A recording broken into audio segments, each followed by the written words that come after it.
At before we continue, ay pwede mo maka-request sa isang brother na pwede kuha ko ng isang bote ng tubig or baso. Okay. And while we are standing, ay nais kong buksan natin ang ating Bibles sa Romans chapter 3, verse 21. Okay. We will read from verse 21 to verse 31. Okay. Sabi dito sa Romans chapter 3 verse 21, "But now the righteousness of God has been manifested apart from the law, although the law and the prophets bear witness to it. The righteousness of God through faith in Jesus Christ for all who believe. For there is no distinction. For all have sinned and fall short of the glory of God, and are justified by His grace as a gift through the redemption that is in Christ Jesus, whom God put forward as a propitiation by His blood to be received by faith. This was to show God's righteousness, because in His divine forbearance He had passed over former sins. It was to show His righteousness at the present time, so that He might be just and the justifier of the one who has faith in Jesus. Then what becomes of our boasting? It is excluded. By what kind of law? By a law of works? No, by the law of faith. For we hold that one is justified by faith apart from works of the law. Or is God the God of Jews only? Is He not the God of Gentiles also? Yes, of Gentiles also. Since God is one who will justify the circumcised by faith and the uncircumcised through faith, do we then overthrow the law by this faith? By no means. On the contrary, we uphold the law. Can you say amen to the words of God? Amen. Be seated at pagpalain natin Diyos.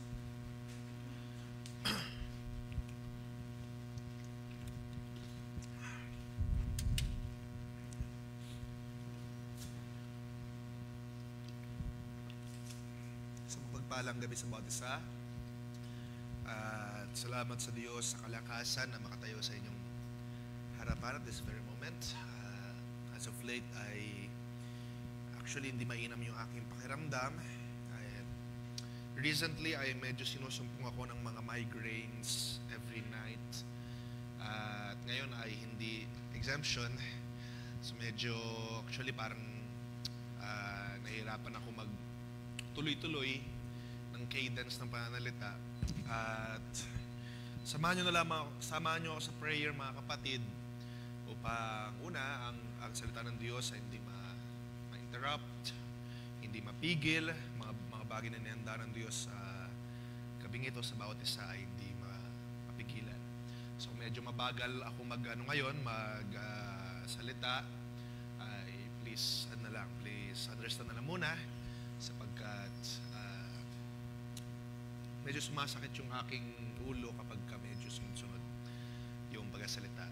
Ngayon pa man, naniniwala ako that our God is alive at kaya mangusap sa ating kalagitnaan. So hindi ko rin masyadong bibiglain yung aking sarili din, dahil actually as of late ay medyo punong-puno ako ng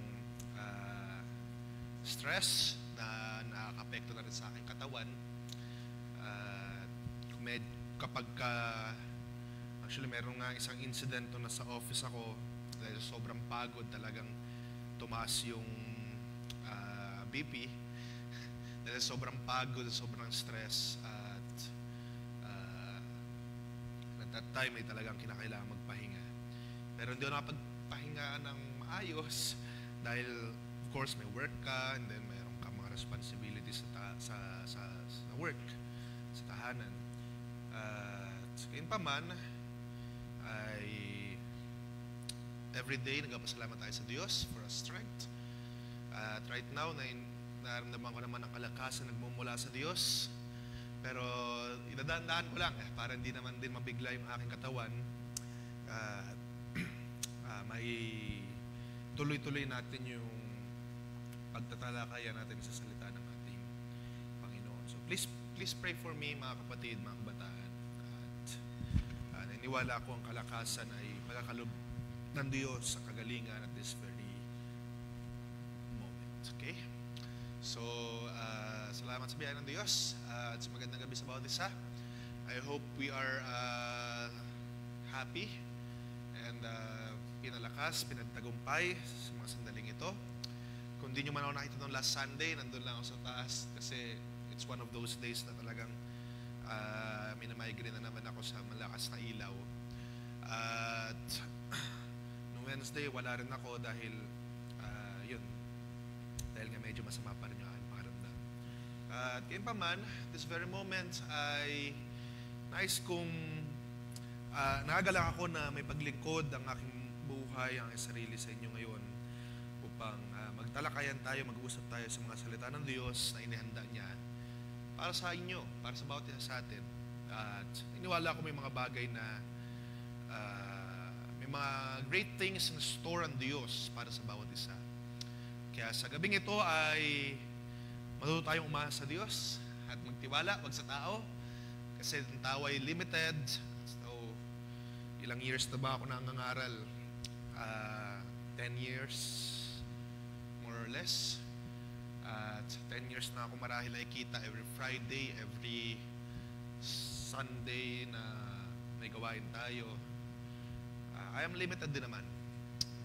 May mga times na mahina din ako, may karamdaman. Pero gayon pa man, ang Diyos ay hindi limited. Kaya meron tayong patuloy na pag-asa, pagtiwala na ang Diyos ang siyang mangungusap sa ating kalagitnaan. Okay.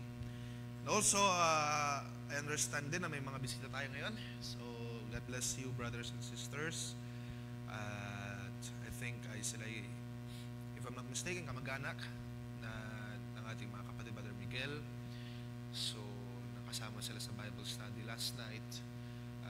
Please entertain sila sa ating pagkatapos natin gawain. At kamustahin, batiin sa pangalan ng Kristo Jesus. You're always welcome, brothers and sisters, sa ating gawain. Feel at home. At mag-enjoy tayo sa mga salita ng ating Diyos sa gabing ito. Okay. So, if you will recall, nagbukas tayo ng isang series patungkol sa mga sulat or sa episode Pablo. And we will start yung ating pag-uusap sa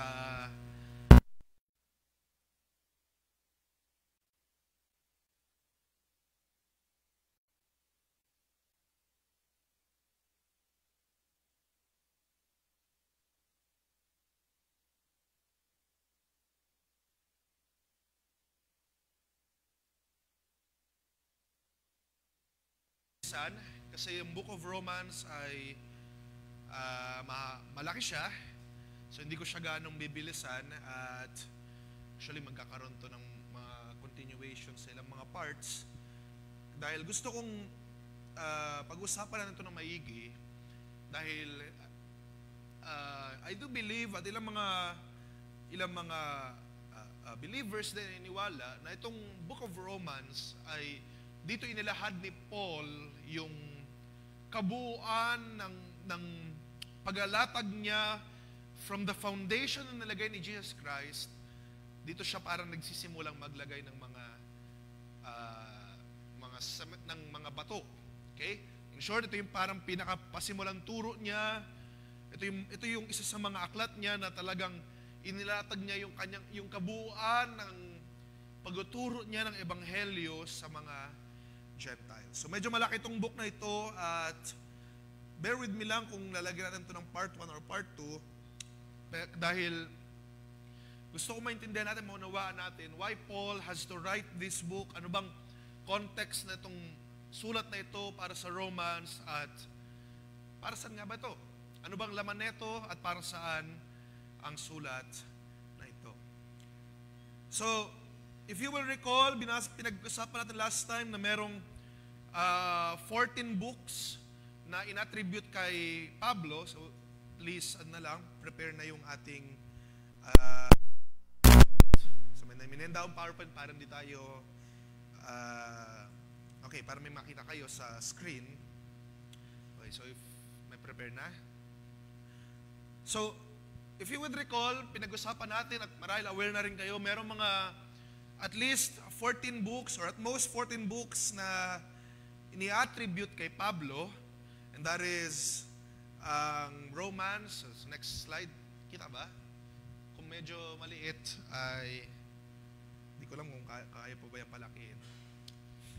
So, yung books na yun, yung epistles na tinatawag or letters ni Pablo ay yung Romans. So next slide please. Yung Romans, yung 1 and 2 Corinthians, yung Galatians, Ephesians, Philippians, Colossians, 1 and 2 Thessalonians, 1 and 2 Timothy, Titus, Philemon, tsaka yung Hebrews.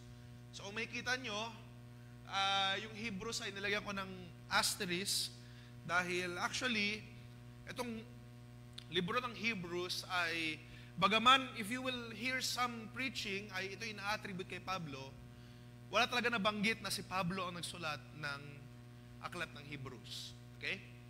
Wala nabanggit, and actually kung mag-research kayo, kung titignan nyo sa internet, at ilang mga scholars ngayon ay napagkasunduan nila na itong Hebrews, Book of Hebrews ay anonymously written.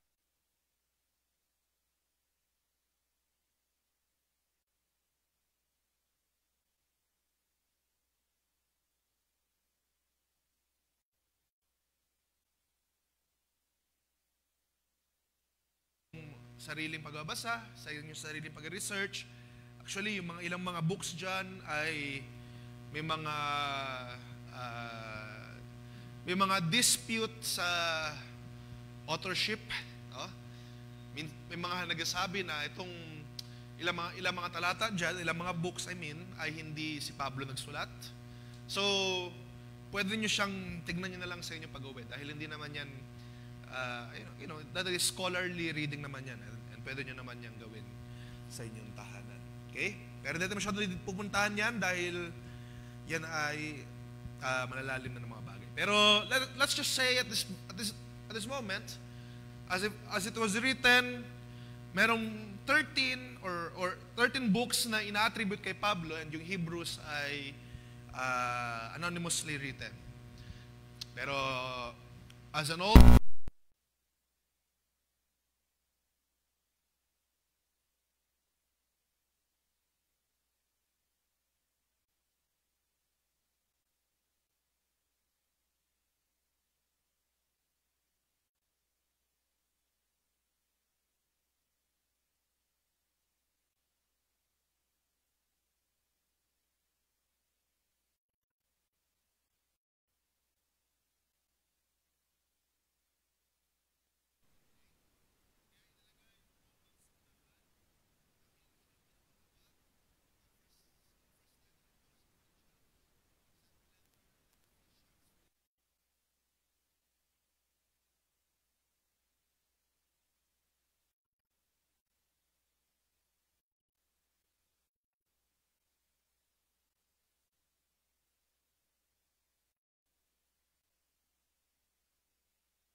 nyo maigi yung pinakaunang letter talaga ay yung Galatians. Okay? So nagsulat ang unang letter dito sa Bible ay yung Galatians. And then yung sulat niya sa Thessalonians, yung sulat niya sa Corinthians, and then yung Romans sa pupuntahan natin ngayon, nasa bandang gitna. Okay?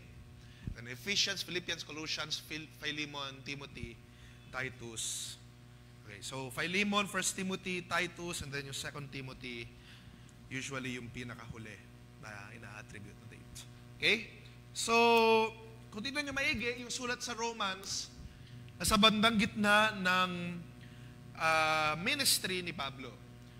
So, imagine nyo na lamang, ilagay natin yung ating mga sarili sa situation, sa context na kung saan si Pablo, yung kanyang ministry ay hindi nagpapasimula. Meaning, marami na siyang, sabi natin, na-accomplish, nagawa sa kanyang ministry. So, yung pagkakasunod-sunod natin na i-discuss ay based sa Bible, yung pagkakasunod-sunod, Romans, 1 Corinthians. So, kung hindi man magkakasunod-sunod yung mga timeline ay hindi magiging magkakasunod-sunod yung timeline. Iiba-ibahin natin yung context sa bawat mga sulat ni Pablo. Gayunpaman, ngayon gusto ko ilagay yung ating mga sarili dito sa context ng Romans. Sulat niya sa church ng Romans. Sabi ko nga, itong sulat niya ay mid-career na niya. Marami na siyang churches na na-establish, marami na siyang mga natulungan ng mga churches na ikalat na niya yung ebanghelyo all throughout Asia Minor, all throughout sa iba't ibang mga lugar sa Greece, at ngayon susulat siya ng kanyang letter sa Romans. Okay? By the way, short introduction lang muna kay Pablo bago tayo mag-proceed dito. So kilala natin si Pablo, di ba? Diniscuss natin last time. Si Saul of Tarsus, na yun yung kanyang Jewish name. Yung Roman name niya ay Paul. Tinawag siya ng Diyos upang maging apostol, di ba? Merong dumating na isang kagilagilalas na liwanag. Siya ay isang Pharisee dati. Yung mga Pharisees ay nag-persecute sa mga Hudyo, di ba? Sa lahat. At this time, nung pagkamatay ni Jesus Christ, yung mga Pharisees ay galit na galit sa mga Jews. At kanilang pinapersecute ang mga Hudyo. Gayunpaman, si Pablo ay nangunguna na Pharisee, pero tinawag siya ng Diyos on a great calling. Dumating ang isang kagilagilalas na liwanag, at sa madaling salita, nakilala niya ang Diyos. Tinawag siyang apostol, dumanas siya ng maraming mga hirap, dumanas siya ng maraming mga sakit, maraming mga tribulations, para lang ipakalat yung ebanghelyo sa mga hintil, sa mga Gentiles. Okay? And after a while, he went around dun sa Israel. Nagpasimula siya mangaral sa Jerusalem, Acts chapter 9, if you will read. So, nagpasimula siya mangaral sa Jerusalem. Pero since tinawag nga siya ng Diyos on a greater scale ng ministry, hindi siya doon nagstay. Nangaral siya all surrounding doon sa Judea. Dahil yung Israel dati, ang tawag sa kanya ay province of Judea. Dahil sila ay under lamang ng Roman Empire. Okay? So, yung province of Judea, nangaral siya doon. And then yung surrounding areas, umakyat siya. So, kung may map din dyan, if you would, next slide please.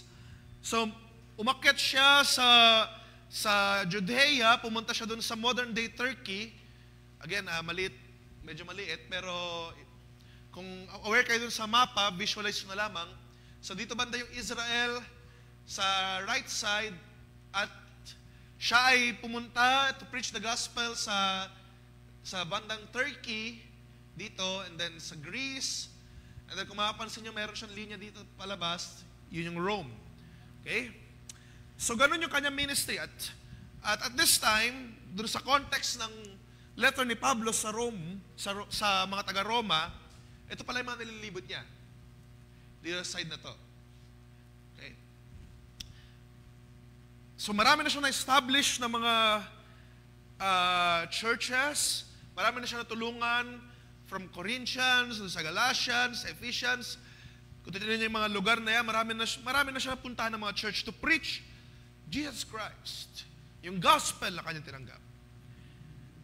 And After a while, nung lumipas yung mga taon, yung mga araw, yung mga sandali, nagkaroon siya ng isang holy desire and inspiration na sabi niya, mukhang na ipangaral ko na dito sa side na to. Gusto kong pumunta ng Rome. Gusto kong pumunta ng tatawid ng dagat. Gusto kong pumunta ng Spain. Yung Spain, wala dyan sa picture, pero nandito pa yung banda. Gusto niya pumunta ng Spain, ng Rome, to preach the gospel. Upang ipangharal yung ebanghelyo na kanyang tinanggap. Meron siyang great desire. Nung after niya malibot na yung mga kaya niyang puntahan by foot, gusto niya pumunta ng mga malalayong lugar para ipangaral yung ebanghelyo ni Kristo. At sa banal na kasulatan na i-note na gusto niya talagang pumunta ng Spain. Actually, dito sa Romans, mabasahin niyo dyan sa chapter 1, sabi niya, gusto niya talaga pumunta ng Spain, pero gusto niya rin pumunta dito, dumaan sa Rome para ipangaral din yung ebanghelyo na kanyang tinanggap. Okay? So that is the context ng mga pangyayari dito. Si Pablo ay meron siyang goals in mind na makalangit. Tayo may mga goals sa lupa na gusto natin ma-achieve, great work, great job, makapagtapos sa school, mga short-term goals, mga long-term goals, bahay, sasakyan, kotse, short-term goals, accomplishment. Pero si Pablo at this time around, meron siyang mga greater heavenly goals. Ang gusto niyang ma-achieve ay ang ebanghelyo ni Kristo ay may pangaral hindi lamang doon sa lugar niya, kundi doon sa mga malayong lugar na kinakailangan ipangaral ang ebanghelyo. Meron siyang puso na naglulong na gusto niya mai-express yung kabutihan ng Diyos. Diba? Kung paano siya rin naman ay tumanggap ng ganitong dakilang biyaya o dakilang pag-ibig ng Diyos. Gusto niya ito yung bahagi sa iba. Na ito yung tinanggap ko. Ito ay freely na ina-offer ng Diyos. Hindi siya yung magbibigay, kundi yung Diyos yung magbibigay ng pagkaunawa, pagkatuto sa pag-ibig na ito na ina-offer ng Diyos para sa lahat ng tao. So, ganun yung kanyang desire, ganun yung kanyang prayer na gusto niya makapunta doon sa Spain to preach the gospel, gusto niya rin makapunta sa Rome to visit. At dito tayo mapupunta dun sa background natin dito sa sulat ni Pablo sa mga taga-Roma. Okay? So, every epistle, every book na ating didiscuss, gusto ko itong i-divide into 3.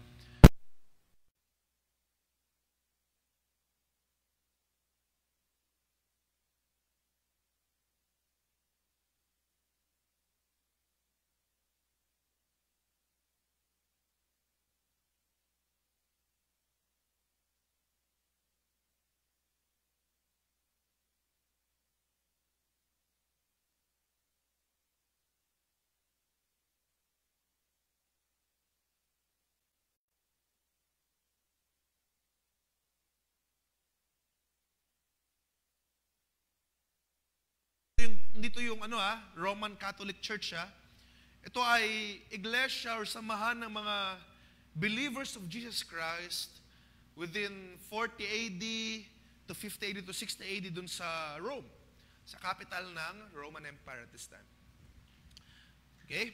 So, hindi ito isa sa mga in-establish ni Pablo, kaya ang sabi ni Paul doon sa Romans chapter 1, in-express niya yung kanyang desire na makapunta sa Rome. Dahil nabalitaan niya siguro na mayroong church doon, mayroon doon mga tumanggap kay Jesus Christ. And at this time naman, dahil mula Israel hanggang Spain, yung Rome na yan, lahat yan ay under ng Roman Empire. So, free naman siya pumunta dahil si Pablo ay isang Roman citizen din. So, free naman siya pumunta, so he wants to share the Word of God. Gusto niyang ibahagi sa Rome, gusto niyang ibahagi sa Spain. Okay? At actually, itong church na ito, yung church na sa Rome, na sasabihin natin, Church of Rome, na kanyang susulatan, ito nag-exist na around the time, bago pa man even tumanggap si Pablo. Okay? So, yung ilang mga Hudyo, dahil sabi ko nga, itong area na to ay sinasakop lang yan ng Roman Empire, yung mga Hudyo, yung mga Jews ay pwedeng pumunta doon sa Rome. And vice versa. Okay? So, sa madaling salita, yung balita tungkol kay Jesus Christ ay nakaabot din hanggang sa Rome. So, nakarating dun sa Rome na, ito, merong nagpapagaling, merong Jesus Christ dun sa Judea, dun sa Jerusalem na kaya niya magpagdilat ng mga mata. At itong mga taong ito na nakakarinig ng balita, meron silang paniniwala, pananampalataya na itong Jesus Christ na ito yung tagapagligtas. Ito yung Savior. At nagpasimula sila even kahit na mga naririnig lang nila ng mga balita, nagpasimula sila doong maniwala. At marahil siguro yung ilang mga pinagaling ni Jesus Christ sa Jerusalem, sa Bethlehem, sa Judea part, pumunta doon ng Rome, binalita, kinuwento at kumalat. So, sa madaling salita, sa pagkapatay ni Jesus Christ, at hanggang sa nung tawagin si Pablo, itong church na ito sa Rome, nabubuo na siya. Dahil nga sa mga photo kung sino si Jesus Christ. Pero gayon pa man, merong problema. Okay? May problema dito sa church na ito.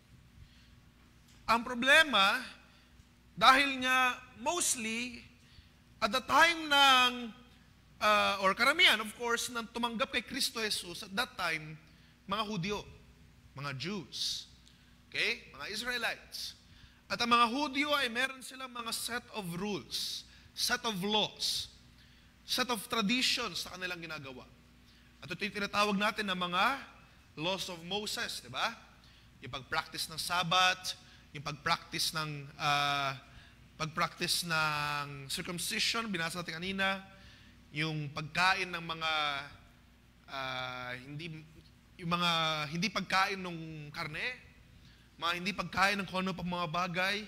So marami sila mga set of laws, sets of traditions. Okay? So keep that in mind. And then yung mga Hudyo na yun, pumunta sila sa Rome, ipinangaral nila yung Ebanghelyo, shinare nila na si Jesus Christ. Ganito ganyan, nagpapagaling siya. Merong Diyos, hindi yung mga time, at that times, yung Romans ay naniniwala kay Jupiter. Di ba? Yun yung Roman God. Kay Jupiter. Hindi si Jupiter yung Diyos. Meron talagang Diyos. At ito si Jesus Christ, pinapangaral niya yung Diyos.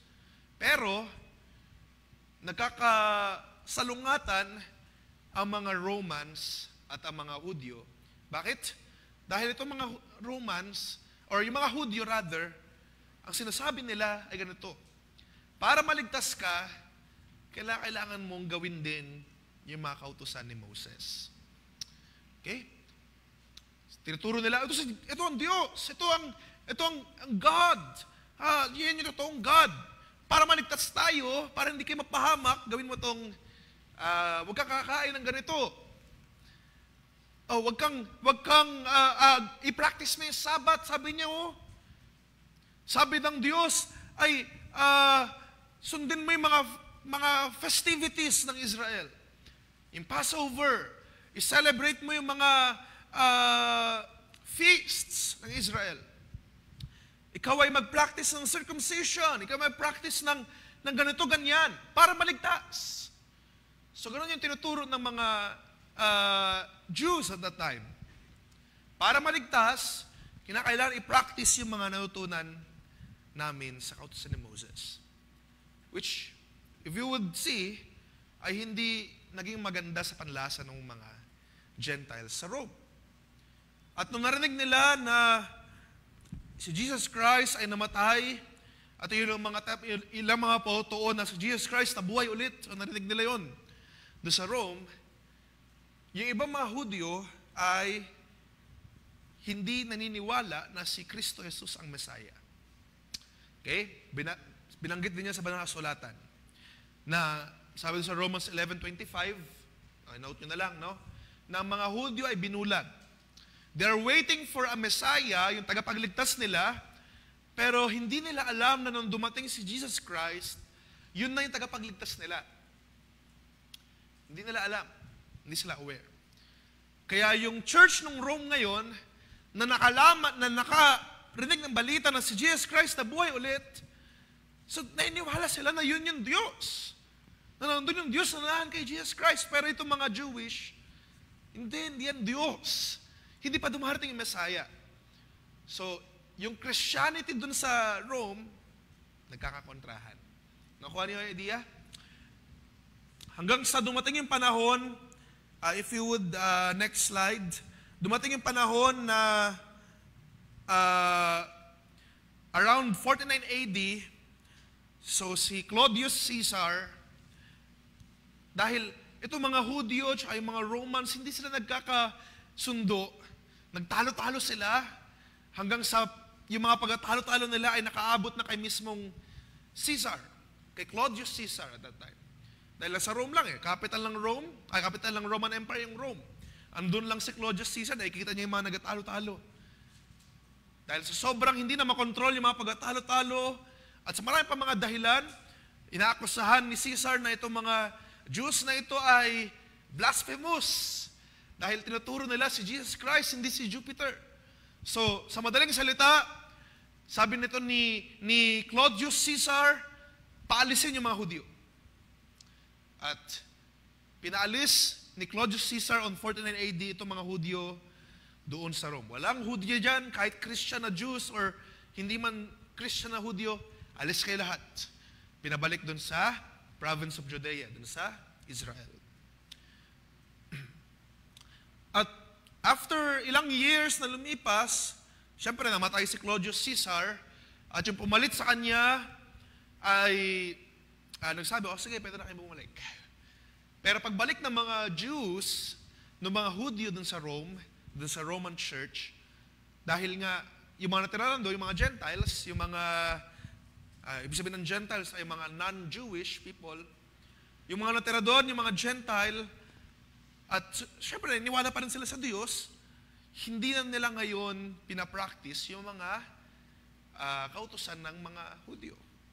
Hindi na nila pinapractice ngayon yung kautusan nila Moses. Dahil nga wala na yung mga Hudyo At ang kanilang paniniwala, pananampalataya sa Diyos ay siya ay buhay. Jesus Christ is Lord. Naniniwala sila sa ganong kaisipan. Without yung mga traditions, yung mga laws, yung mga kautusan na ina-apply ng mga Jewish people. Pero nung bumalik yung mga Jewish dun sa Rome, nagkagulo ulit.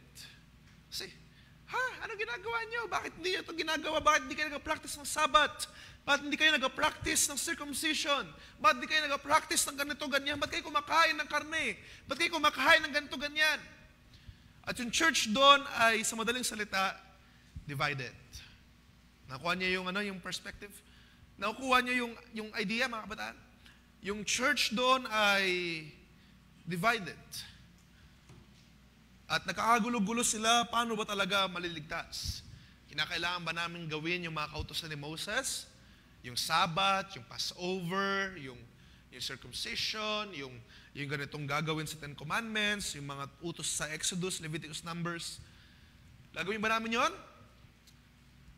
Or maliligtas lamang ba kami through believing that Jesus Christ is Lord?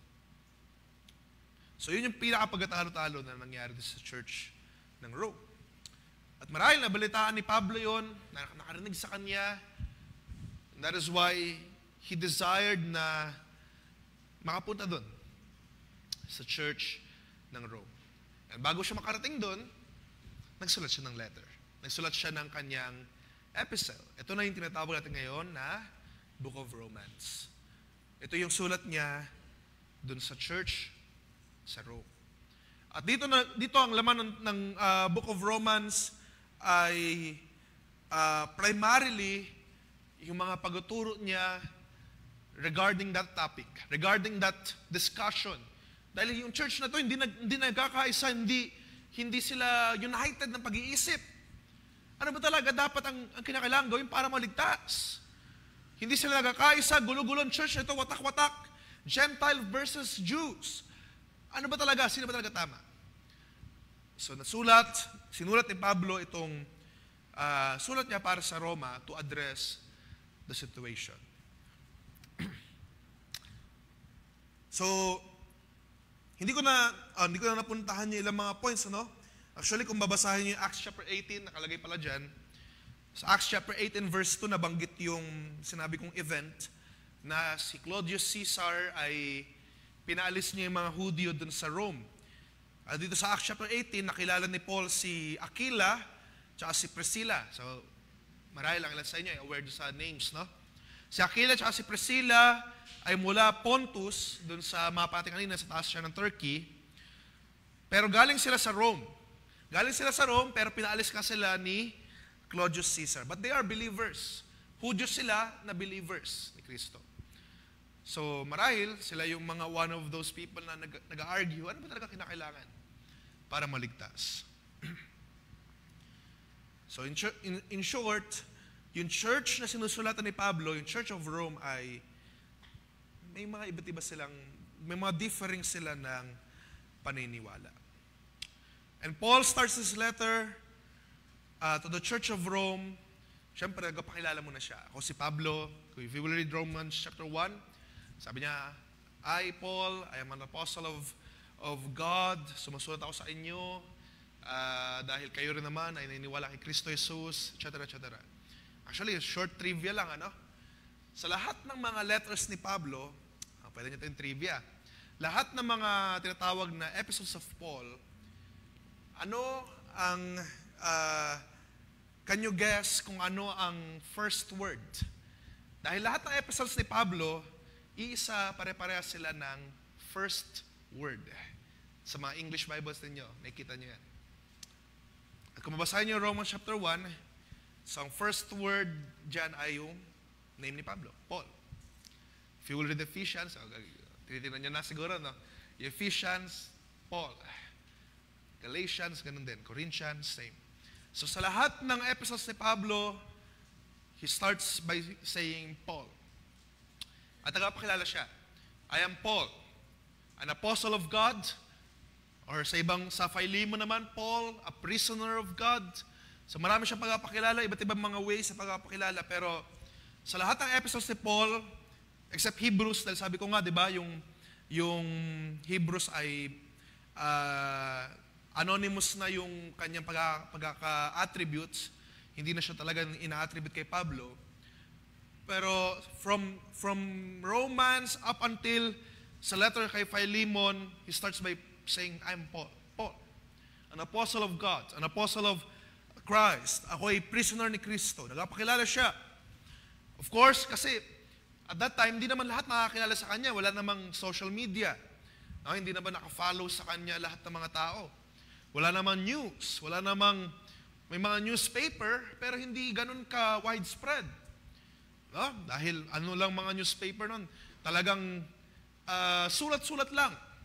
At that time, talagang mga higher officials na nakakaalam. So yung mga commoners, wala talaga awareness sa labas sa kanilang lugar. So itong sulat niya, i-address niya doon sa Church of Rome. Ako, nagpapakilala ko, ako si Pablo. Ako ay fellow worker of Christ. Ako ay naniniwala kay Kristo Jesus at binabati ko kayo. So ganun siya mag-address ng kanyang sulat. And right away, in-address niya ang kanyang purpose. Nang sabi niya, gusto ko makadalaw dyan sa inyo, sa Rome, para makapangaral yung Ebanghelyo. Gusto ko rin makapunta sa Spain. Sinabi niya doon, gusto ko rin makapunta sa Spain, pero bago ako pumunta ng Spain, ay mangaral muna ako dyan, sa Rome. Gusto ko makapunta dyan para makita ko kayo lahat. And after nun, ay ini-address niya yung kanyang main topic or yung kanyang main motive why he is writing. Okay, sabi niya sa verse 16 ng chapter 1 ng Romans, sinasabi niya gusto niya mapangaral para makapag-encourage tayo sa isa't isa, mag-sharing tayo, mag-usap tayo ng salita ng Diyos, magpalakasan tayo sa isa't isa. Dahil sabi niya sa verse 16, sapagkat hindi ako nahihiya sa ebanghelyong ito. Now, itong meaning ng I am not ashamed of the gospel, iba yung meaning nito sa panahon dati. Ngayon kasi talagang pag tinago mo, wala namang physical consequences. Pero sa panahon na ito, kapag ikaw ay nalaman na nangaral ng ebanghelyo na iba dun sa paniniwala ng mga Romans, ikaw ay mamamatay. Ikaw ay blasphemous. At ikaw ay papako, ikaw ay papahirapan, paparusahan, ikukulong. Kaya sinabi ni Pablo dito, hindi ako nahihiya. Hindi ako takot na ipangaral ang ebanghelyo. Hindi ako takot na sa ebanghelyong ito. Sapagkat sabi doon sa verse 16, for it is the power of God for salvation to everyone who believes.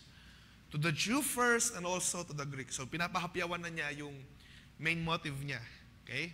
Dahil nga, sabi nga natin, di ba, mayroon silang differences, yung Jews, yung Greeks, yung Romans, yung Gentiles. Pinapahapyawan na niya. Verse 17, for in it, the righteousness of God is revealed from faith. For faith, as it is written, the righteous shall live by faith. Ang mga banal, ang mga righteous, ang mga just, ay mabubuhay sa pananampalataya. And actually, yun yung pinaka-main core ng kanyang nais sabihin sa mga Romans.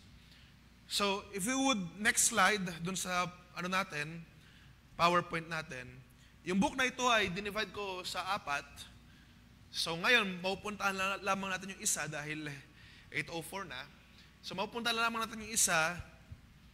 So yung 4 na divisions dyan sa next slide, yung first na gusto kong puntahan ng division or yung part is yung Romans chapter 1 verse 4, kung paano inihayag ni Pablo yung righteousness ng Diyos at God's righteousness and man's unrighteousness. Kung paano ang tao ay hindi matuwid at kung paano ang Diyos ay matuwid. Okay, so 4 na division yan. So hindi ko muna nilagay dyan para sa next time natin siya pag-usapan. So pupunta na tayo ngayon dun sa pinaka-contents nung letters ni Pablo. Sabi ko nga, nung nagpasimula siya sa Romans chapter 1, next slide yun na lamang. Next slide na lamang. So, nung nagpasimula siya sa Romans chapter 1, nag-introduce siya ng kanyang pangalan, ng kanyang pagkakilala na ako ay believer din ni Kristo. Pero first and foremost, pinakita niya sa mga sinusulatan niya kung gaano kadakila ang Diyos. Di ba binasa natin kanina sa verse 17, ang mga righteous, ginamit siya sa ESV ang righteous, ang mga just, ay, sabi doon, mabubuhay sa pananampalataya. Ang righteous shall live by faith. Pero bago siya nag-explain kung anong ibig sabihin niya doon, pinakita niya muna kung gaano ka-righteous ang Diyos. Ano yung ibig sabihin ng righteous? Ibig sabihin nito ay, ang righteous means morally right, morally just. Ibig sabihin yun, kanyang mga ginagawa ay tama. Ang kanyang ginagawa ay perfect. Walang mali sa kanya. So, nung sinasabi ni Paul na ang mga banal, ang mga righteous, ang mga tama, ang mga morally right na tao, tinutukoy niya yung kanyang mga sinusulatan. Kayo, tayo, lahat tayo, ang mga banal ay mabubuhay, ang mga righteous ay mabubuhay sa pananampalataya. Do you believe you are righteous, mga kabataan? Okay? So we will go on later as to why we believe that we are righteous. But before that, in-emphasize niya muna kung gaano ka-righteous ang Diyos. Kung tayo ay tinawag na righteous, masigit na righteous ang Diyos. Ang Diyos ay tama sa lahat ng kanyang mga gawa. Perpekto sa lahat ng kanyang mga gawa. At sinasabi niya doon sa Romans chapter 1, he goes on telling that God is righteous, nilikha niya ang mundong ito He is righteous, He is faithful, nilikha niya lahat. Nilikha niya ang tao, nilikha niya kayo. Pero, ang mga tao ay hindi matuwid, hindi righteous. Kung mabasahin niyo yung latter part ng chapter 1, diniscuss na doon, righteous ang Diyos, ginawa na ng Diyos ang lahat para sa tao. Pero mga tao, instead na sambahin ng Diyos, sinasamba ng tao yung mga ginawa, yung mga nilikha ng Diyos. Ibig sabihin, nagkaroon ng tao ng mga Diyos-Diyosan. Sinamba ng Diyos yung mga nilikha instead yung manlilikha. Yung mga araw, di ba? Yung tao ay sumasamba sa mga araw, sa buwan, sa mga bituin. And later on, nung marunong na sila mag-ukit, sinasamba nila itong mga wooden statue, wooden altar, mga stones. At sa madaling salita, nagkaroon ng mga Diyos-Diyosan at hindi sila naging appreciative sa Diyos na naglikha ng lahat ng mga bagay. At ang kanilang mga puso ay dumilim. Sabi doon, their hearts were darkened. At yung mga tao ay naging makasalanan. So yun yung pinapakita niya sa chapter 1. Yun lang yung summary niya. Ang Diyos ay tapat, ang Diyos ay righteous, pero ang tao hindi matuwid. Hindi tapat.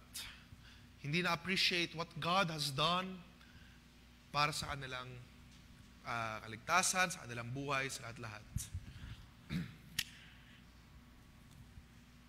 Sa madaling salita, in-emphasize ni Pablo itong mga tao, lahat ng mga tao ay nagkasala, nagkamali, nagkulang, mga sinners.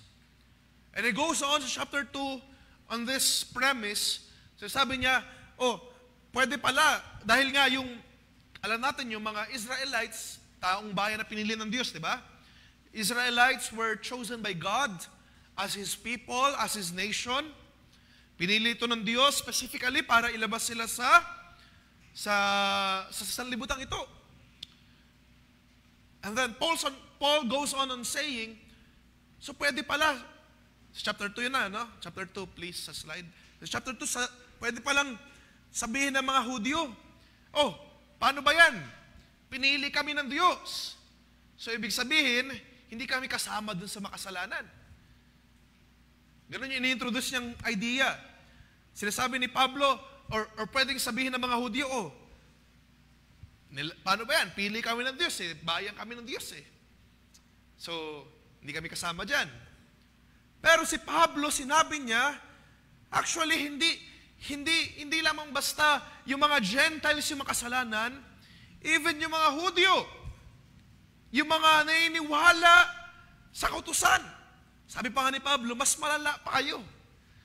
Mas malala pa itong mga Jews na naniniwala sa kautusan.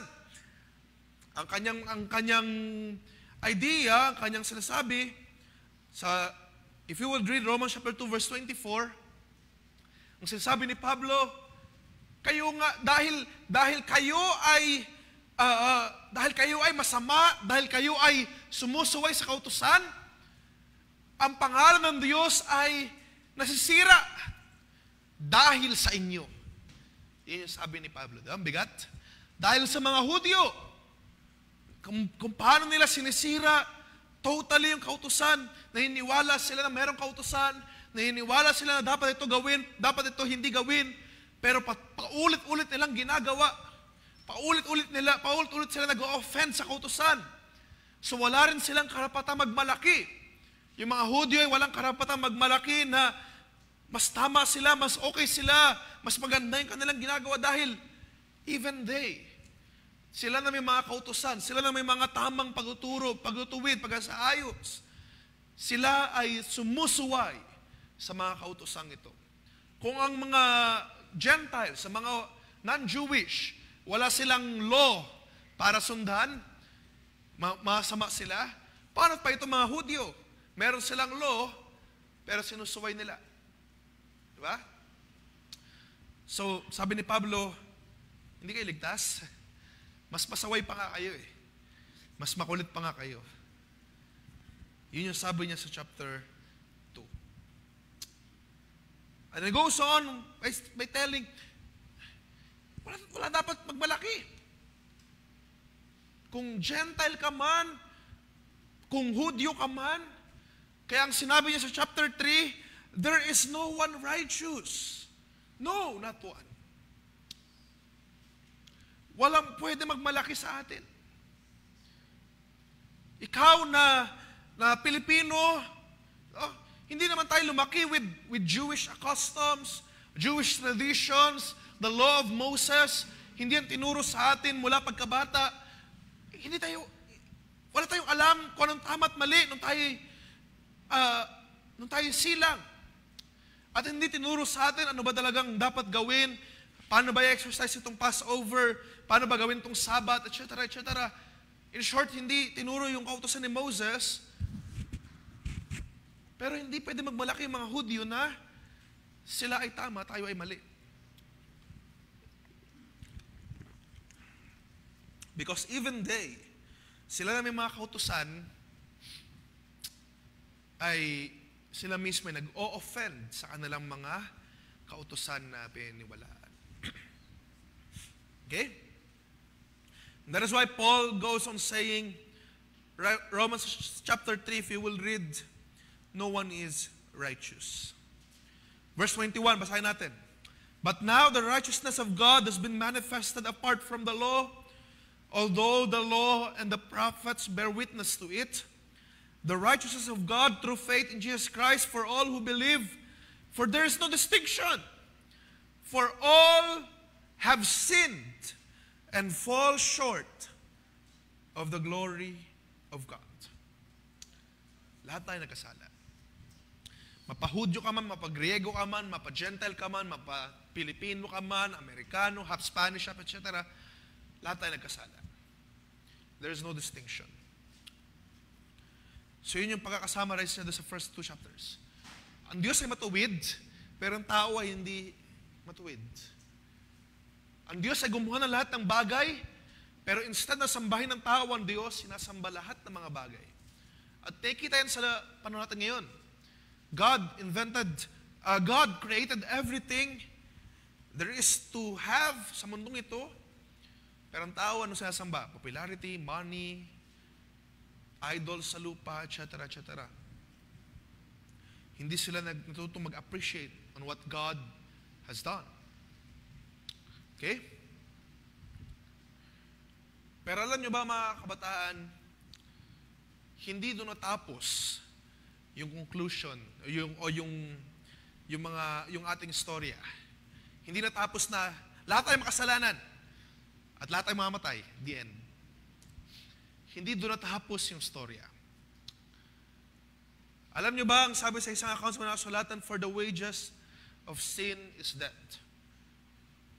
Ang kabayaran sa kasalanan, at lahat tayo makasalanan, ay kamatayan. So lahat tayo makakaranas ng kamatayan dahil yun yung kabayaran ng kasalanan. Okay? Pero hindi doon natapos yung storya.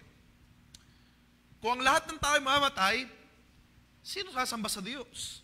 Sinong manatiling buhay ngayon? Lahat tayo nagkamali, nagkasala, lahat tayo may mga pagkukulang, at walang sino man manatiling buhay dito kung tayo ay paparusahan ayon sa ating mga pagkakasala. Ayon sa ating mga pagkakamali.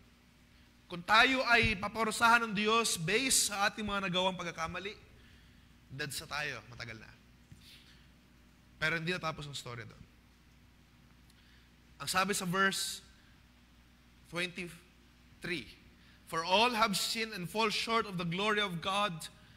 And verse 24, we are now justified by His grace as a gift. Through the redemption that is in Christ Jesus. Dumating yung mabuting balita. At yun yung gusto niyang i-share abroad. Gusto niyang i-share ni Pablo abroad. Na lahat tayo, naunawaan niya, nakita niya, naintindihan niya na lahat tayo mamamatay. Dahil lahat tayo makasalanan. Lahat tayo marami mapakakamali, pagkukulang. Pero merong isang regalo na pinagkaloob ang ating Diyos para tayong lahat ay maligtas. Tayong lahat ay hindi na makaranas ng kamatayan. Hindi na makaranas na mapunta sa impyerno. Merong inoffer ang Diyos na pagliligtas. Nang sabi sa verse 24, inari tayong ganap sa pamagitan ng biyaya. We are justified by His grace. Hindi ka lamang basta pinatawad sa kasalanan mo. Dahil minsan, di ba, kapag pinapatawad sa kasalanan, tayo nga, kapag nagpapatawad tayo, minsan minamarkahan mo yung tao no? Kapag alam mo na kagawa siya ng mali sa'yo, tapos, sige, hayaan mo na yun. Pero, mamarkahan mo na siya. Halimbawa, may utang yung tao sa'yo. May utang ka sa akin, halimbawa. Tapos, sasabihin ko, sige, okay na yan. Pero, dahil nga hindi pa siya talaga bayad sa'yo, minamarkahan mo yung tao na hindi ko na yung papautangin ulit. Diba? Kung tayo nga ganun magpatawad, kuminsan, pero ang ginawa ng ating Panginoong Kristo Jesus, hindi lamang siya basta nagpatawad, kinalimutan niya ang ating mga kasalanan at ang sabi dito, inari tayong ganap kay Kristo. Ibig sabihin nun, parang walang nangyari, parang wala kang ginawang masama. Parang wala tayong ginawang mali. Sa paningin ng ating Diyos, ikaw ay walang ginawang mali. Paano nangyari yun? Paano nangyari na ikaw sa paningin ng Diyos ay walang ginawang mali? Lahat alam ng Diyos, di ba? Alam ng Diyos lahat ng iyong mga ginagawa. Yung mga kasalanan na ginagawa mo sa lihim, yung mga sikretong kasalanan ngayon mismo, alam yan ng Diyos. Pero bakit sa paningin ng Diyos, ikaw ay justified? Ng ating Panginoong Kristo Jesus. Okay? Kahit na tayo marami mapagkukulang, mga pagkakamali, pagkakasala, at the time past, through our Lord Jesus Christ, ikaw ay justified. Inari kang ganap. Inari kang walang kasalanan. Kung ikaw iniisip mo sa sarili mo, marami akong kasalanan, mahina ako, marumi ako, marami akong mapagkakamali. Pero sa paningin ng ating Diyos, ikaw ay malinis. Ikaw ay justified. Ikaw ay walang anumang dumi, walang anumang mga kusot, walang anumang mga nakalipas na mga kasalanan. Ang sabi ng ating Panginoon sa Book of Micah, lahat ng mga kasalanan mo ay nilagay na sa dagat ng pagkalimot. At ito ay hindi basta nakalimot lang ang Diyos. Sa paano pamamaraan ito nangyari? Ang sabi doon sa verse 25, whom God put forward. Sa verse 24 muna. And are justified by His grace as a gift through the redemption that is in Christ Jesus, whom God put forward as a propitiation by His blood to be received by faith. Ibig sabihin, mga kabataan, di ba yung kasalanan natin, kailangan tayo mamatay para pagbayaran yung ating mga kasalanan, mga pagkakamali.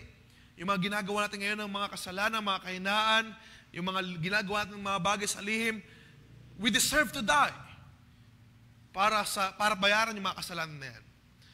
Pero alam nyo ba, nang sabi sa verse 25, binigyan tayo ng isang dakilang regalo.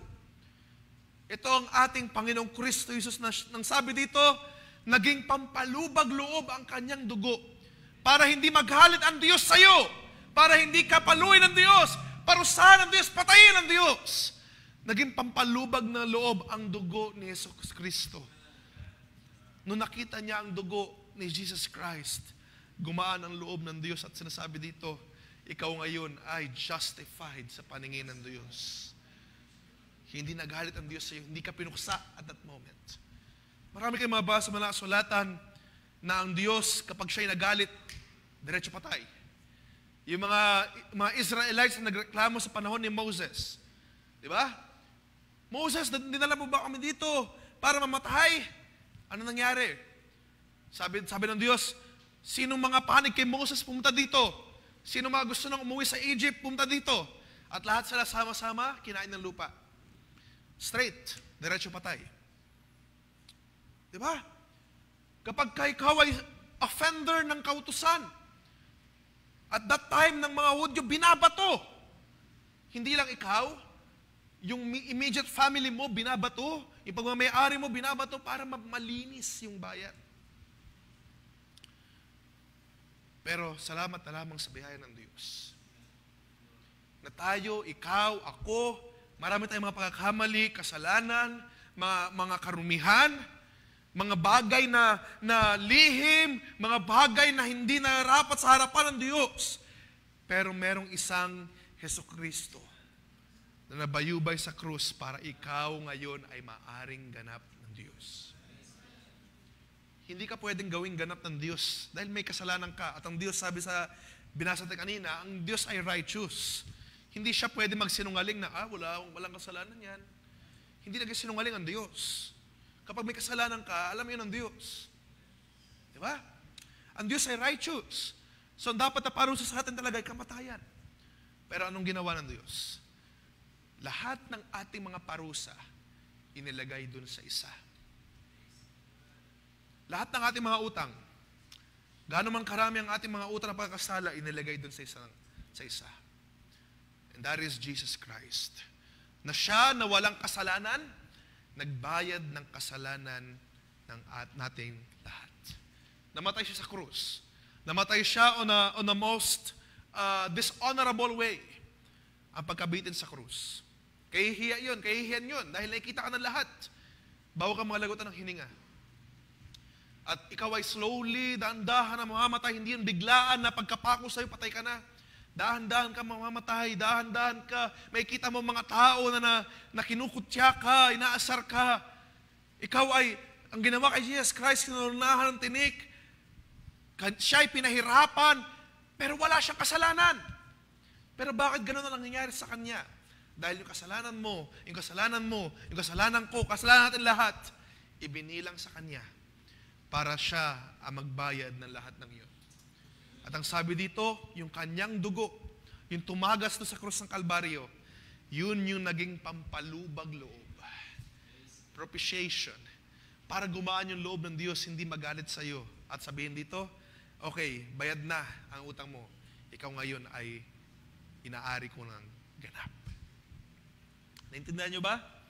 Ang ebanghelyo na tinanggap natin, ang gospel, ang good news na ino-offer ng Diyos, ito yung nais ipangaral ni Pablo. At ito yung tinanggap ng bawat isa sa atin. Hindi to basta kung ano-ano lang na samahan, fellowship lang ng kung ano-ano. Hindi to convention. Hindi to dahil wala lang tayong magawa, mga kabataan, punta tayo dito sa Friday para lang mag-usap. Hindi ganon. We have received this gospel of God. Na ikaw, tayo, kahit sa ating mga kabataan, napakarami nating karumihan, napakarami nating kasalanan, napakarami nating mga pagkakamali. At sa mundong ito, kapag ikaw ay nagkamali, hindi mo na pwedeng i-correct. Diba? Kapag ikaw ay nahuli na gumawa ng kasalanan sa labas, gumawa ka ng karumihan, kapag ikaw ay sinumbong sa barangay, sa pulis, anong mahaharapin mo? Lahat ng kahihiyan, makukulong ka, papurusahan ka. Pero alam nyo ba, on that greater heaven, that greater judge, which is God, kasi yung kasalanan mo, from the start to the end, alam na ng Diyos eh. So He is a judge, dapat may parusa din yun. Pero sa pamamagitan ng dugo ng ating Panginoong Kristo Jesus, na binigay, I want to emphasize on this, no? Na verse 24, you are justified by His grace as a gift. Bilang regalo sa iyo. Ikaw ngayon ay hindi na mamamatay. For what purpose? Sabi sa verse 26, upang ipakita ang righteousness ng Diyos. Okay? Upang maipakita na our God is a good God, is a generous God, He is a faithful God, He is a righteous God. Hindi naman siya basta righteous, siya ay maibigin na Diyos. Faithful, loving God, na ikaw ay kasamang binigyan ng regalong ito, which is our Lord and Savior, Jesus Christ. Hindi ba magandang regalo na dapat hindi lang ikaw meron, kundi lahat? No? That is why Paul has this desire, has this prayer to share this word. Ito yung kanyang tinanggap. At mga kabataan, kung natanggap nyo itong gantong ebanghelyo, why not ibahagi nyo rin sa iba na makatanggap of this same experience. Okay? Gusto kong bigyan nyo ng emphasis yung ating mga karumihan, yung ating mga kasalanan. At ngayon, kabataan, kung meron ka pang ginagawa na kasalanan karumihan, pupuntahan natin on the latter chapters. So, hindi muna ngayon. Pero Romans chapter 6, sabi doon, magpapatuloy ba tayo sa kasalanan? Dahil meron namang biyaya, wag nawa mangyari. Hindi natin samantalahin ang biyaya ng Diyos. Use it. Dahil alam, mabait naman ng Diyos, hindi ka naman pupuksain agad eh. So, gawin ko muna to. Gawin ko muna yung kasalanan, gawin ko muna yung mga lihim, gawin ko muna yung mga sekreto. No? If you were instructed, if you are taught, being taught, kabataan, mga younger youths, you're not still ready para mag-handle ng mga relationships. You're being taught. Pero gagawin mo yung gusto mo eh. But God sees it all. At ang sabi dito, wag nawa sana nating gawing, wag nating hayaan na ang sabi doon, aksayahin natin yung biyaya ng Diyos. Wag nating hayaan na maaksaya yung biyaya ng Diyos. Wag nawa mangyari na tayo magpatuloy gumawa ng ating mga sariling kalooban. Nalalaman niya ng Diyos. Walang lihim sa Diyos, kabataan. At ngayon sa kinaupuan mo, kung ikaw may naalalaman ng mga bagay na lihim, walang lihim sa Diyos.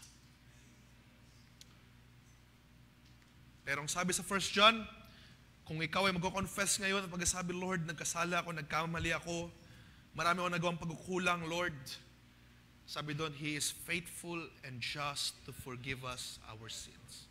Dahil ang dugo ng ating Panginoong Kristo Jesus, mabisa pa rin hanggang ngayon. Pampalubag loob.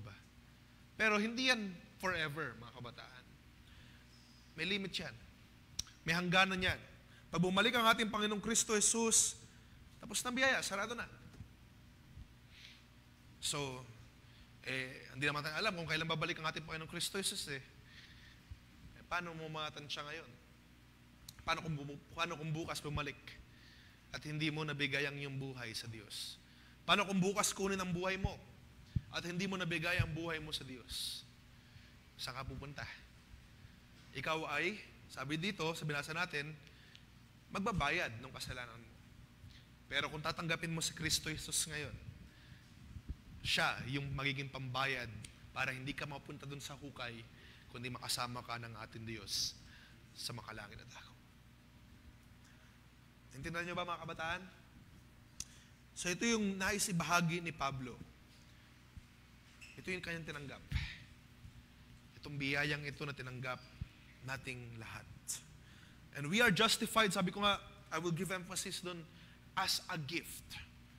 On the latter chapters, may emphasize pa ng husto, pero for now, bago tayo magtapos, gusto ko munang i-note nyo na lang or internalize nyo muna na ang biyayang ito na ating tinanggap, itong great gift, great treat na ating tinanggap, hindi ito dahil ikaw ay mabait. Hindi ito dahil ikaw ay masipag. Hindi ito dahil ikaw ay matalino. Hindi ito dahil ikaw ay mayaman. Hindi ito dahil sa mga achievements mo, accomplishments mo. Wala yan. Kundi lahat ng bagay na ito ay binigay as a gift.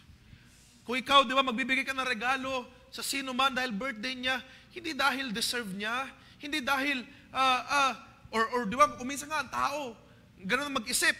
Kapag deserve ng isang tao kapag deserve niya, bibigyan niya ng regalo. Pero si Jesus, ang pagbibigay niya ng regalo sa atin ay hindi dahil deserve mo, hindi dahil mabait ka, hindi dahil close kayo. He gave you this gift dahil ikaw ay iniibig ng Diyos. Pinagkalooban ka ng biyayang ito, makarinig, makaunawa, makatanggap ng biyayang ito dahil ikaw ay iniibig ng Diyos. No more, no less. walang dahilan. Hindi mo kinakailangan magsumikap, hindi mo kinakailangan gumawa ng anumang mga bagay para makatanggap ng kaligtasan ito. Hindi mo kinakailangan umattend ng church daily para makatanggap ng kaligtasan ito. Don't get me wrong on that. What I am saying is that hindi siya parang trabaho na kapag kapasok ka ng pasok daily, magkakaroon ka ng kaligtasan. Mga kabataan, wag maging ganitong kaisipan nyo na kapag attend ka ng attend, maliligtas ka. Or kapag ikaw ay sumigaw ng sumigaw, or magtaas ka ng kamay, maliligtas ka. Yung kaligtasan mo ay tinanggap mo na. Binigay na sa'yo ng ating Diyos yan. Kaya ka umaattend dahil ikaw ay ligtas. Kaya ka nandito dahil ikaw ay ligtas. Kaya ka nagpupuri sa Diyos dahil nagpapasalamat ka, Lord, thank you, I am saved. Yun yung dahilan. Hindi ka magpupuri sa Diyos para maligtas. Lord, ligtas po ako. But you will praise God because you are saved by God. Because that is His gift sa iyo. It's greater than any gift. Dahil hindi mo kayang iligtas ang iyong kaluluwa. Ang Diyos lamang ang kaya makapagligtas ng iyong buhay.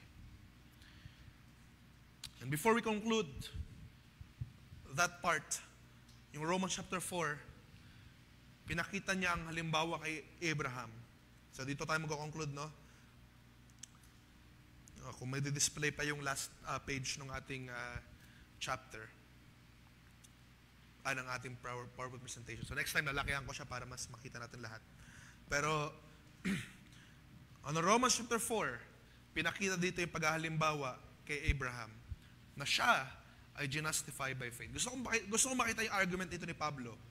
No? Kasi ang pinapoint ng mga Hudyo, kinakailangan yung gawin ito or gawin yung circumcision. So, ang circumcision ay standard ng mga Hudyo. No? Ang kanilang thinking, kailangan yung gawin ito para maligtas.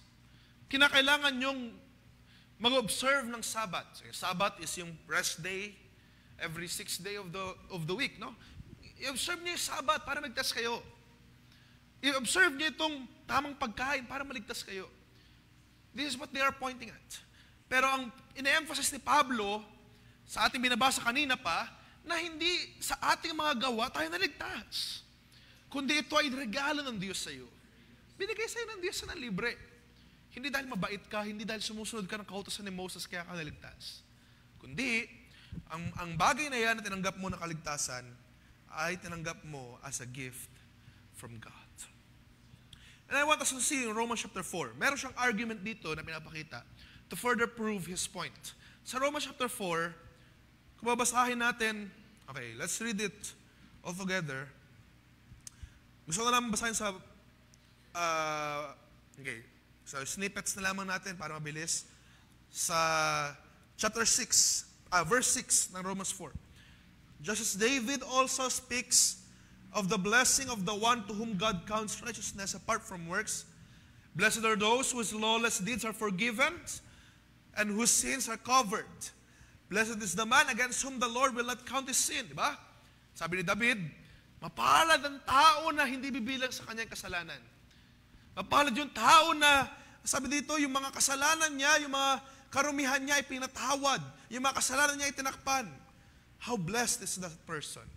At ang mga taong yun ay kayo. How blessed you are, mga kabataan, na ang kasalanan nyo, karumihan ninyo, ay pinatawad ng Diyos. Now, ang tanong, verse 9, is this blessing then only for the circumcised? Ibig sabihin, ito bang blessing na ito ay para lang sa mga Jews? Sa mga nag-practice ng kautusan ni Moses? Or also for the uncircumcised? So yun yung tanong. Yung pagpapatawad ba ng kasalanan? Ano sa tingin ninyo, mga kabataan? Para lang ba ito sa mga Hudyo? Doon sa mga nag-practice ng kautusan ni Moses? Or para din sa mga hindi nag-practice ng kautusan ni Moses? So bias tayo dahil alam natin, hindi tayo nag-practice ng kautusan ni Moses. At unfair kung ang mga Hudyo lang ang makakatanggap ng kaligtasan ng pagpapatawad na ito. Pero salamat, our God, sabi sa binasa natin kanina sa chapter 2, hindi lamang siya sa Hudyo, hindi lamang siya sa Griego, hindi lamang siya sa mga Pilipino, hindi lamang siya sa mga Amerikano, nagpatawad. Sa buong mundo. Sabi sa John 3:16, for God so loved not only the Israelites, not only the Philippines, not only the Americas. God so loved the world that He gave His only begotten Son. Nang sabi dito, as a propitiation for our sins. Okay?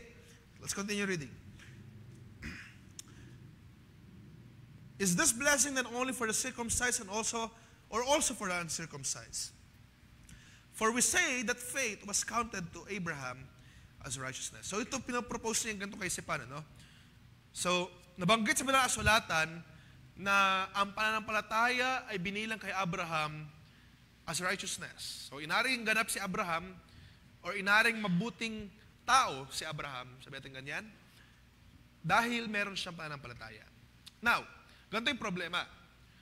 Yung kautusan ni Moses ay wala pa sa panahon ni Abraham. Wala pa si Moses noon sa panahon ni Abraham. Ngayon, sabi ni Pablo dito, kung basahin nyo na maigi, ano? Basahin nyo lamang sa inyong tahanan. Sabi ni Pablo, kung wala pa yung kautusan ni Moses sa panahon ni Abraham, ngayon, matuwid ba si Abraham o hindi?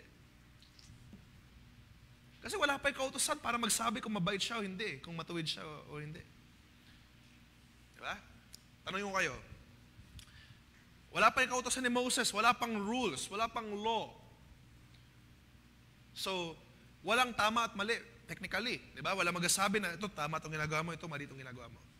Ngayon, si Abraham ba, ano siya? Mabuting tao ba siya o hindi? Is he righteous person? Si Adan kaya? Si Enoch. Diba? Sabi natin, sabi sa isang familiar verse, Enoch walked with God. Wala pa namang kautusan nun eh. Righteous ba siya? Hindi. Diba? Is he righteous? Si Noah. At, diba, masaklap pa nga kay Noah, nagkasala pa nga si Noah, nagkamali. Or rather, hindi lamang si Noah, kundi yung mga tao dito, ay mga pagkakasala, pagkukulang. Even Abraham. Are they righteous? Yun yung pinaprove ni Paul. Kung wala pa yung kautosan ni Moses, paano naging righteous si Abraham? Diba? Nakuha niyo yung idea? Pero, sabi dito, Abraham counted as righteous because of, verse 9, sabi doon, because of faith. Dahil may pananampalataya si Abraham, kaya siya naging righteous. At binilang as righteousness to sa kanya, dahil may pananampalataya siya sa Diyos. Basahin niyo verse 10, verse 11, no? Tinanong ni Paul sa mga Romans, wala pa yung circumcision na kautusan at that time. Paano naging banal si Abraham? Paano naging righteous siya? And he goes on saying, sa Romans chapter 4, basahin nyo na lamang sa inyong mga, sa pag-uwi. So marami pa siya mga pinrove dito ng mga points. No? But I will read, as we close, I will read verse 13. Okay. Basahin na natin hanggang verse 22. For the promise to Abraham and his offspring that he would be heir of the world did not come through the law but through the righteousness of faith. Yung resulta, yung reward na tinanggap ni Abraham, di ba, anong pinangako sa kanya ng Diyos? Abraham, magkakaroon ka ng mga binhi na kasing rami ng mga bituin. Hindi niya tinanggap yan dahil gumawa siya ng kautusan. Kasi nga wala pang kautusan eh. Pero tinanggap niya ang reward dahil meron siyang pananampalataya. Ganon din ang pinapakita ni Pablo sa biyayang ito na tinanggap natin. Hindi mo natanggap ang biyaya dahil mabuti ka or marami kang ginawa or ikaw ay mabait sa kautusan or tama ang ginagawa. Kundi tinanggap mo ito dahil meron kang pananampalataya sa Diyos. Nakuha ninyo? So that's what he is pointing out. Hindi dahil sa mga gawa natin kaya tayo tumanggap ng biyayang ito. Okay? Verse 16. That is why it depends on faith, in order that the promise may rest on grace and be guaranteed to all his offspring. Hindi lamang, sabi doon, not only to the adherent of the law, but also to the one who shares the faith of Abraham, who is the Father of us all. Ibig sabihin, hindi lamang yung mga sumusunod sa kautusan o yung mga talagang nasa lahi sa genealogy ni Abraham. Even kayo, even tayo na pare-parehas ang pananampalataya ng katulad ng kay Abraham, we have received this great reward na binibigay ng Diyos. Ang pinaka-importanteng reward, kaligtasan ng ating mga kaluluwa. Kaligtasan ng ating mga buhay. Nasabi dito, he did not, verse 19, nalagtawan ko nila mga bagay, he did not weaken in faith when he considered his own body, which was as good as dead, since he was about 100 years old, or when he considered the barrenness of Sarah's womb. No unbelief made him waver concerning the promise of God, but he grew strong in his faith as he gave glory to God, fully convinced that God was able to do what he had promised. He was fully convinced na ang Diyos kayang gawin ang pinangako sa kanya. And that is why, verse 22, that is why his faith was counted to him as righteousness. Dahil meron siya pananampalataya. No more, no less. Hindi dahil siya ay gumawa ng kautusan. Hindi dahil siya ay nag-exercise ng Sabbath or nag-exercise ng Passover. It's because of his faith. Kaya siya inaring ganap. Pero that is not all. Hindi lamang siya yung tumanggap ng pangakong yan, mga kabataan. Hindi lamang si Abraham na nakareceive ng great reward sa kanyang pananampalataya. Ang sabi dito, verse 23, but the words it was counted to him were not written for his sake alone, but for you also, but for ours also. It will be counted to us who believe in him who raised from the dead Jesus our Lord, who was delivered up for our trespasses and raised for our justification. Sa madaling salita, kaya tayo ngayon nakakatanggap ng blessings, kaya kayo nakakatanggap ng kagalingan, kaya kayo nakakatanggap ng kalakasan, kaya kayo ultimately nakatanggap ng biyaya, kaligtasan ng iyong kaluluwa. It is because hindi lamang kay Abraham binilang as righteousness yung pananampalataya, kundi sa inyo rin. Kung may pananampalataya kayo ngayon kay Kristo Jesus, ibinibilang ito ng Diyos na ikaw ay righteous. Kung ikaw may pananampalataya sa Diyos na siya maglilinis, maghuhugas ng iyong buhay, it will be counted to you as righteousness. Nang sabi dito, he was delivered up para sa ating mga kasalanan and raised up para tayo ay maaring ganap. Hindi lamang si Abraham ang tumanggap ng reward na ito. Tayo din ay tumanggap ng great reward kay Kristo. Na ipinangako by faith. Kaya tayo ngayon, we can pray to God. We can ask God. Ngayon, sa gabing ito, manalangin tayo sa pagkatapos. We can ask God. We can pray to God. Hindi natin ginagamit, Pero, this is a great opportunity to talk to God. Kung may pangailangan ka, you can always pray to God. Pero sometimes sa mga kabataan, they lack on praying. Hindi natin nagagamit yung opportunity na yan. But you know what? Jesus Christ died for our sins para ngayon ikaw ay makalapit kay Kristo Jesus. Kaya sa mga sandaling ito, as we close, as I invite everyone to stand, tayo tumayo, mga kabataan, I want us to pray, to use this benefit, to use this opportunity na makalapit sa Diyos at humiling sa Kanya sa ating mga pangailangan. Sa gabing ito, huwag nating hayaan na tayo ay hindi natin nagagamit ang benefit ito because it is a gift that comes from God. Hindi natin masyado mamadaliin ang pagtalakay natin sa Romans dahil I want us to understand. Dahil dito inilatag ni Pablo yung malalaking foundations on what we believe in. Okay? Ano ba ang ating pininiwalaan? Bakit nga ba tayo tinawag na Kristiyano? Dito nilatag ni Pablo, why?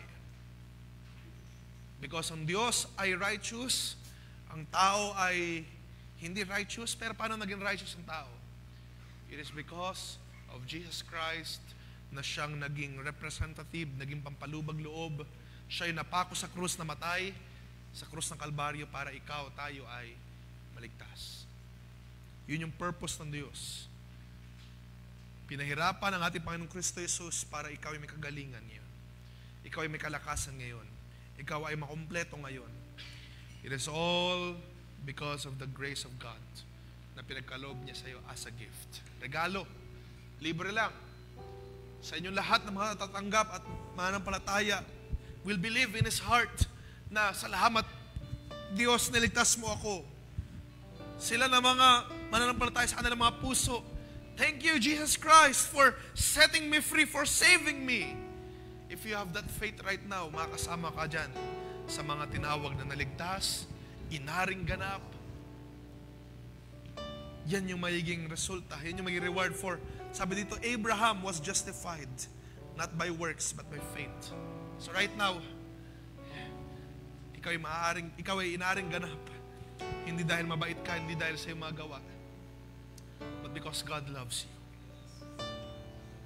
God cares for you. Salamat sa biyaya ng Diyos na nagligtas sa atin. It is a great reminder. Ang sulat ni Pablo sa Roma na on what we have believed in. No? Salamat sa reminder na ito ng sulat ni Pablo. That we have received a grace of God. Hindi tayo worth it. Hindi tayo deserving. Sabi nga sa kanyang sulat, lahat ng tao ay nagkasala. Lahat ng tao ay nagkamali. Lahat ng tao ay nagkulang. Pero what a great gift. What a great gift of God. Na dahil mahal ka ng Diyos, kahit na marami kang kukulang, marami kang mga pagkakamali, marami kang pagkakasala, He showed His love towards you. At pinagkalooban ka ng kaligtasan. Pinagkalooban ka ng kagalingan. Pinagkalooban ka ng kalakasan. Pinagkalooban ka ng lahat-lahat ng iyong pangailangan. Hindi ka nagkulang. Hindi ka pinagkulang ng Diyos. It is a gift that comes from God. Ngayon kaya mong pumunta sa presensya ng Diyos. Ngayon may kapatawaran sa iyong kasalanan. Hindi yan kung walang ang ating Panginoong Kristo Jesus, hindi ka makakatagal sa presensya ng Diyos.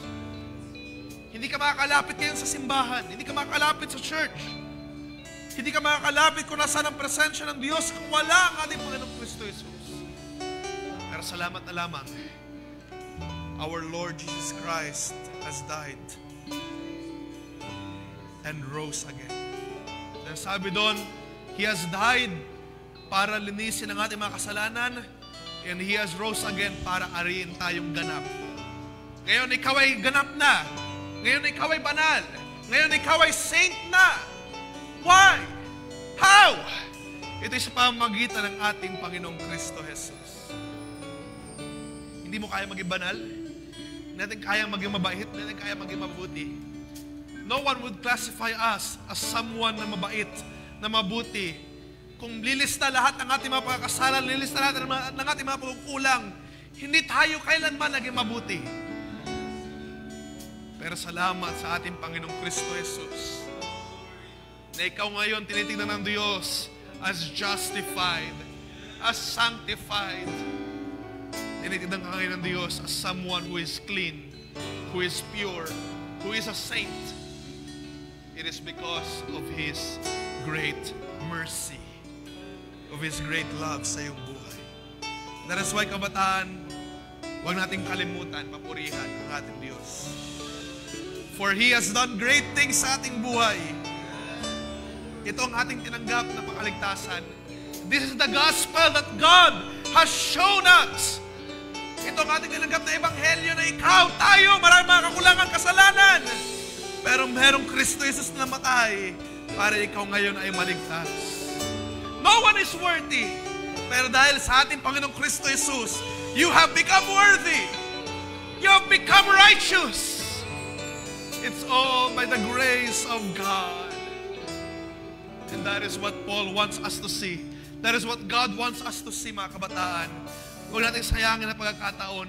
Huwag natin sayangin ang mga oras.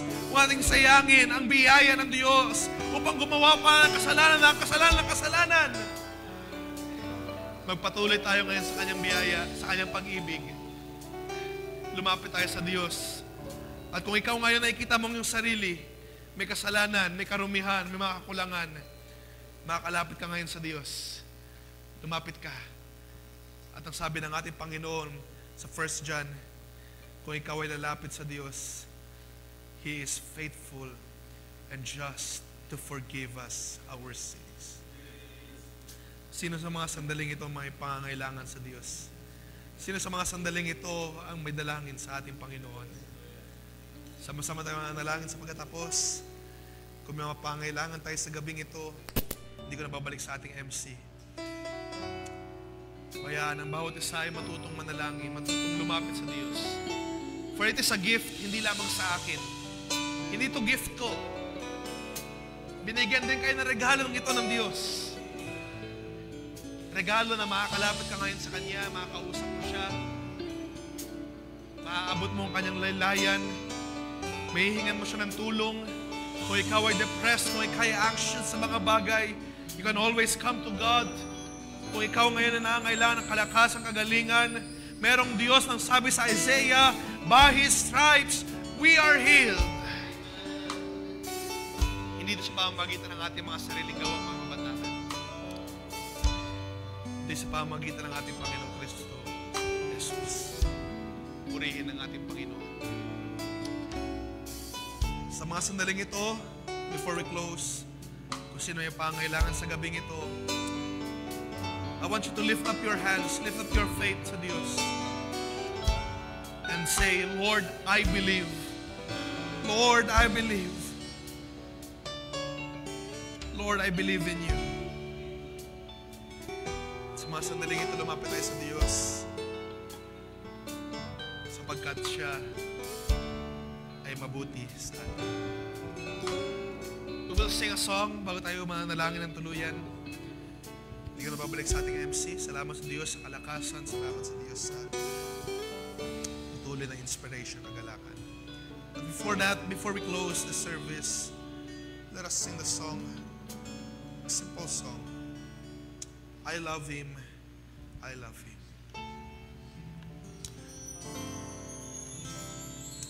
Mahal niyo ba ang Diyos, mga kabataan? Alam niyo, maraming mga kabataan ngayon, marami silang mga iniibig, marami silang mga gusto, maraming mga desires sa mundong ito. Pero, don't you know that our God, He has loved you. God cares for you. Marami kang mga iniibig sa mundong ito na hindi ka naman iniibig. Ang mga bagay na iniibig mo sa mundong ito, hindi yan kayang isukli ang pag-ibig. Pero ang ating Diyos, bago ka pa umibig sa Kanya, bago pa siya makilala, iniibig ka na niya. Before the foundation of the world, inisip ka na niya. At ikaw ay iniibig ngayon ng Diyos. That is why we can say right now, Lord, we love you because you have first loved us. Let us sing this with all our hearts. The chorus only. I love Him, I love Him. I love Him. Totoo ba yan, mga kabataan?